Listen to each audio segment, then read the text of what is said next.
Hello everybody, welcome to Monday Morning Must Knows. My name is Merlin Rothfeld, and here are 3 important things to pay attention to for the upcoming trading week. Now on Sunday, Independence Day, America's independence, that brings in a couple things that are noteworthy for the financial markets. Namely, Monday, all U.S. markets are going to be closed. So you know what? Don't do anything with the markets. Maybe study, read a book, research, but go out with your family and friends, have some fun, enjoy life.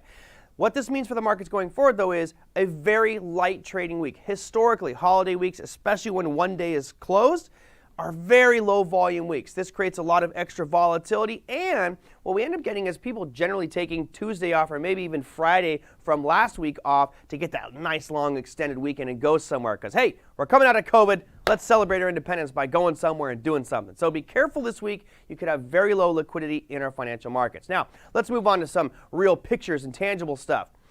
Let's talk about central banks. First one we want to look at is the Reserve Bank of Australia. Now, they have been cutting rates for quite some time. As you can see here, they're pegged to the floor at 0.1%. Now, this is by design. They have said specifically, we want to weaken our currency. Are they doing it? Well, as you can see, it has been getting weaker over the past few weeks. More importantly, it's broken below some key demand zones. And if that trend continues, there will most likely be further downside movement in the Australian dollar. And of course, the Reserve Bank and their press conference after that will be very critical in the trajectory of the Australian dollar. Now, moving on to another one, which is the Canadian unemployment rate, Friday at 8:30 Eastern Standard Time. We normally don't put a lot of emphasis on the Canadian unemployment numbers. However, it feels like right now, if you look at the price charts, that they are searching for something to give them a little catalyst in their market. Here's a peek of the Canadian dollar futures.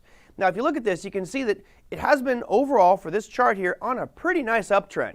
However, it has been showing some weakness recently. See that nice big rounded top there, and on the right-hand side of the chart, just another attempt trying to get back up there, didn't make it, failed, and is now coming back down, forming a pattern that people call an inverted cup and handle. This is actually a very bearish pattern.